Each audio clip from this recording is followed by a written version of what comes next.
If there's one thing that's kept me sane through grad school, it's bakeries. Whether it's a buttery incentive to get out of bed or a slab of cake to drown my sorrows in, bakeries have always been there for me. Over the past couple weeks, I've been visiting my favorite bakeries across Baltimore and using this video as an excuse to devour as many pastries as I can. Enough talking, let's get started.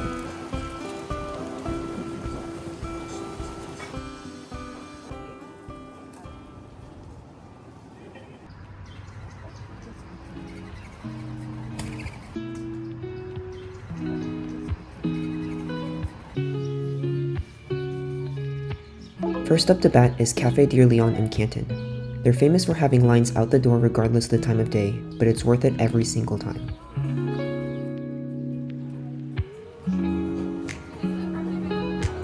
This is one of those places where you can order anything and you can't go wrong. You could eat the walls, lick the lights, and chew the merch and it would still be delicious. The only reason I don't get decision paralysis or overwhelmed by the options is because I know I'm going to end up getting everything.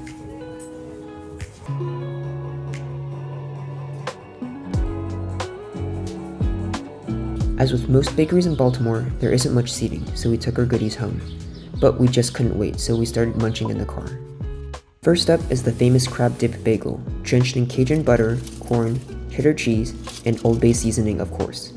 They heat it up so it's nice and toasty, and there's a reason why everybody scrambles to get one before it's sold out.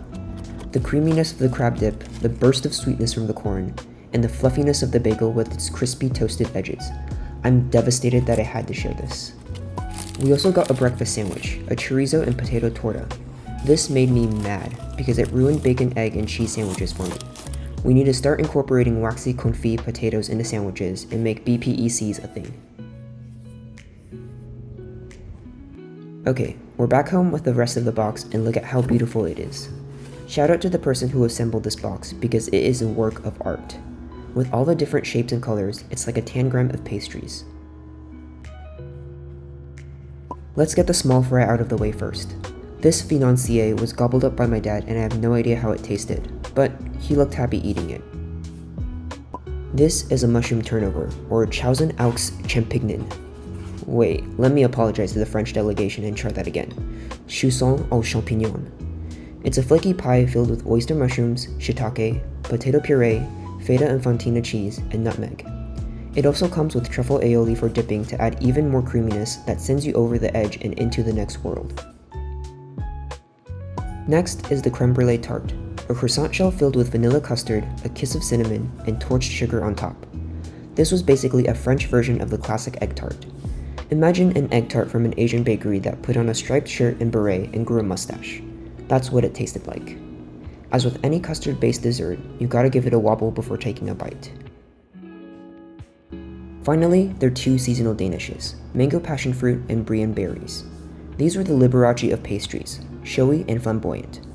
The mango danish was composed of thinly sliced and fanned out mango passion fruit curd, coconut flakes along the shell, and a sprinkle of lime zest and tahini. It was like the tropics distilled into pastry form, and I loved the generous juicy hunk of perfectly ripened mango on top. The brie and berries danish was filled with jam and whipped brie, then topped with blue and black berries and pistachios. A fun blend of sweet and savory elements. I don't know why, but brie and pistachios always makes me feel sophisticated and I wanted to buy a monocle after taking a bite. A quick side note, they recently opened a second location in Remington called La Maison.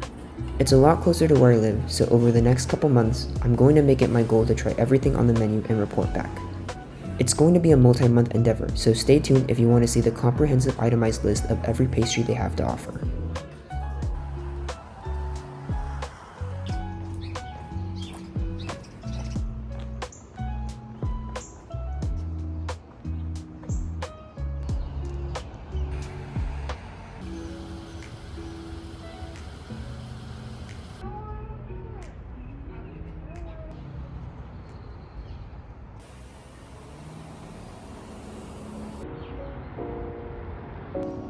Next is a bakery that's very near and dear to me, both figuratively and physically. Every morning when I walk to work, I pass by Maillard Patisserie in Hampton. Much like their sign up front, all of their pastries are perfectly flaky, so let's head on inside to grab the goods.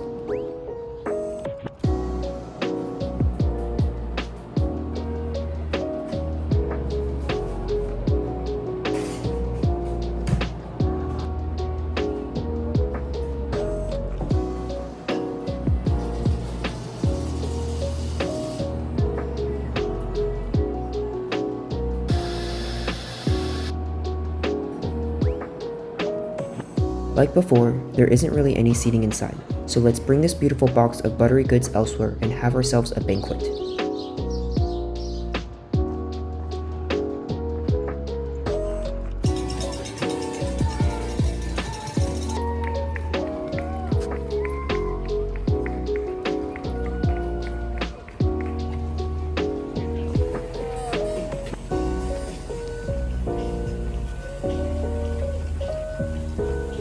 After finding a table outdoors, it's time to let the feast commence. I really like how the box has a transparent window pane that makes it look like a framed portrait.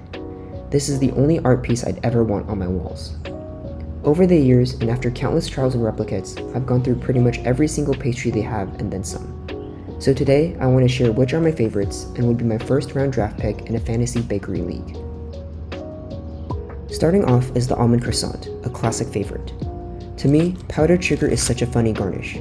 It forces you to hold your breath while taking a bite, lest you spray a cloud of dust into the air and choke whoever is sitting downwind. It's a textbook almond croissant and what I get if I want a sweet and flaky start to my morning. Now for something savory to take the edge off that sugar buzz. This is the everything croissant, topped with everything seasoning and filled with cream cheese. Gotta remember to wear ear protection before taking a bite because listen to that crunch. Also, better check in with the weather girls cause it's raining flakes. Hallelujah. This is really the only savory pastry I ever get here just because it overshadows all of the others.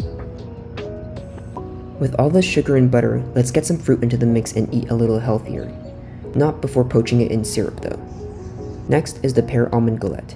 Juicy syrupy pear, nutty almond frangipane, and oh that buttery crust. The fillings change seasonally which keeps it fresh, but oh that buttery crust. If I could only choose one thing to get, this would be it. Finally, for dessert, a chocolate caramel tart. The chocolate ganache on top is smooth and luscious while the caramel is smoky with a touch of salt.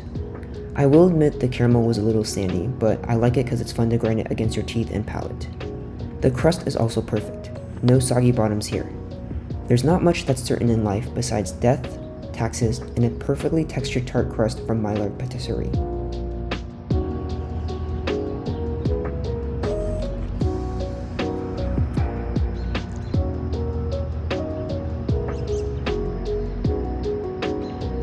Originally, this is where the Maillard stop was going to end, but the next day they had the audacity to make these cute Halloween cupcakes. Just when I thought I was out, these cupcakes pulled me back in, so against my will, I made another visit. They're so adorable I could just eat them right up, so I will. With complete abandon for my physical health, I began eating these for breakfast at 9 in the morning.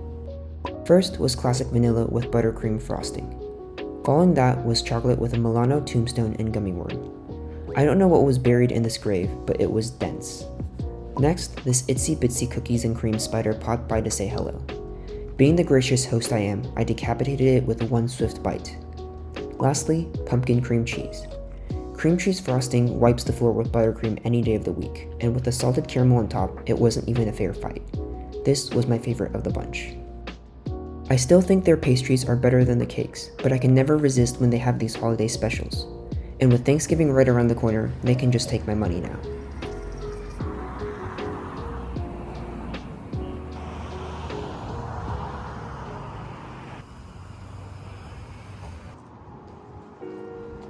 We're off to spot number 3, Ovenbird Bakery. They've been hard at work expanding to multiple locations across the city, but this is their original store in Little Italy. I've been to all 3 bakeries, and I still think this one is the best. You can spot that famous green awning a mile away, inviting you inside with warm and delicious aromas wafting through the air.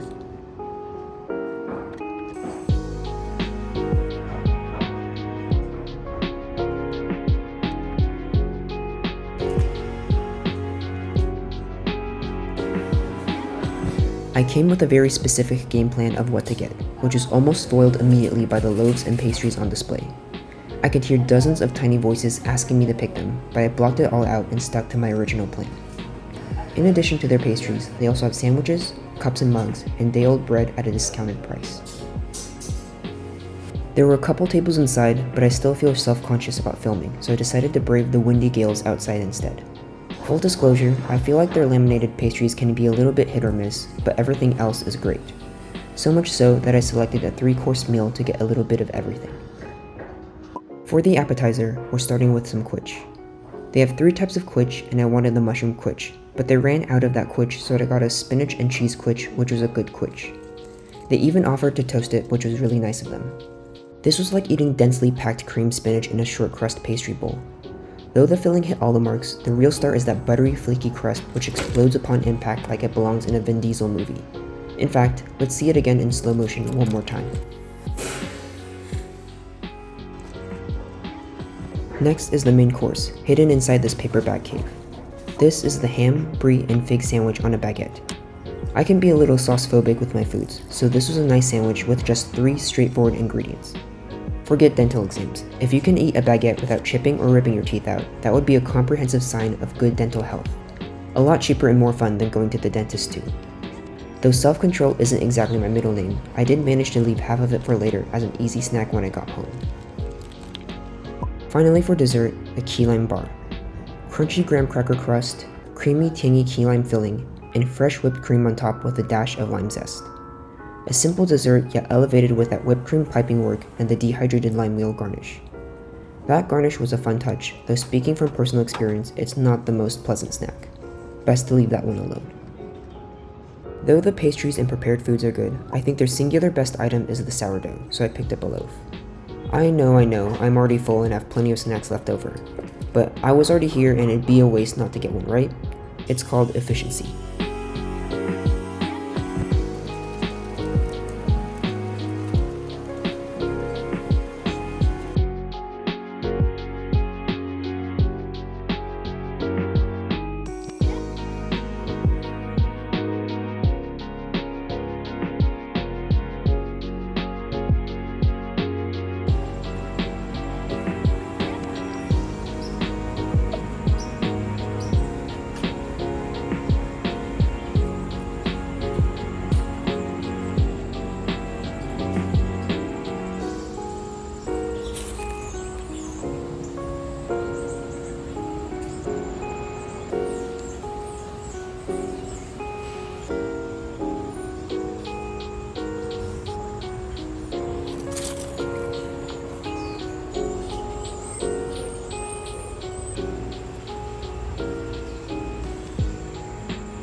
Our last stop is Doppio Pasticceria in Remington, a Sicilian bakery that is a jack of all trades. This is one of my favorite spots because you can come at any time of day, whether it's for breakfast pastries, a pickup snack in the afternoon, or a casual dinner. Let me take you on a journey of what a day of eating here looks like.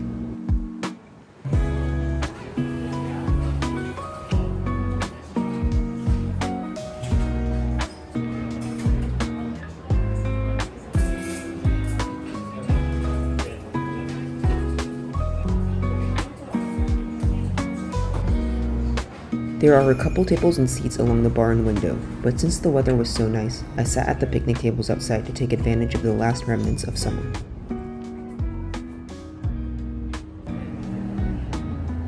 Gotta start off with my go-to breakfast beverage, a classic cappuccino. First on the docket is the pistachio lemon maritozzo, an orange blossom brioche filled with lemon curd and stuffed to the brim with pistachio whipped cream. This is one of those showstopper pastries that catches your eye and refuses to let you deny its presence. Once you see it, you have to have it. The bottom of the brioche is slightly crispy, a good indicator that it was freshly baked. The lemon curd gives a nice balance of acidity, and it's fun squeezing out the whipped cream. It reminds me of my muffin top every morning when I put on pants and buckle my belt. For savory pastry, this is the spinach ricotta twist. Laminated dough with the spinach ricotta filling sprinkled with sesame and parmesan.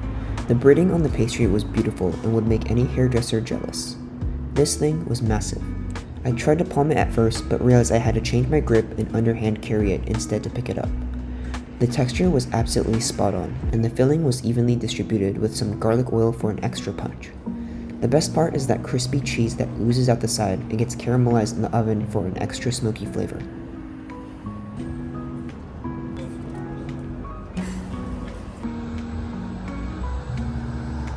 When I feel the afternoon slump set in, I like to come by for a pick-me-up. a cortado for a quick caffeine injection, and sometimes a cookie or two. If Seinfeld thinks the black and white cookie can solve problems, imagine what a rainbow cookie can do, even if it's missing half the colors of the rainbow. To spice things up, I also tried the anise biscotti. Well, I only got one, so a biscotto if you want to be pedantic. Good and crunchy, but not such that it'll warrant a trip to the dentist. Coming here is always a nice escape, and I love to just sit at the stool, stare at the window, and daydream for a bit before going back to lab and pretending to work. Doppio is often my Friday evening treat spot to kickstart the weekend after a long week. Sometimes I just get a slice of cheese pizza. I can usually only handle one slice because that sourdough crust is quite the jaw workout. It goes especially well with a tall glass of espresso tonic flavored with hibiscus syrup. It's such a refreshing way to start the weekend, and that thin layer of crema on top is the best. Over the summer, they had a coffee granita, which is a slushie made with cold brew, topped with a mound of whipped cream. I love how it's served in a clear glass, so you can watch it melt and settle, which is mesmerizing. I had to actively pull my eyes off of it and remind myself to start eating before it all melted away. With everything filled to the brink, it took a certain level of skill and finesse to engage the first scoop without spilling a single drop. Once you get past a certain threshold though, you can transition to drinking the granita, and each sip gets whipped cream on your nose and makes you feel like a little kid again. In addition to all these treats, they also have a nice dinner menu.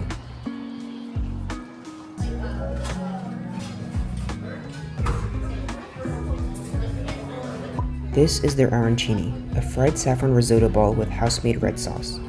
When you break it open, you can see the steam and soul of the arancini escape, while its guts spill out into the bowl. There's different fillings you can choose, but this is the Palermo, with beef and pork ragu and taleggio cheese. I wish there was more meat and red sauce, but the pus of taleggio cheese was nice and oozy. Crispy shell, fluffy rice, creamy cheese, and tangy red sauce. A great blend of textures and flavors.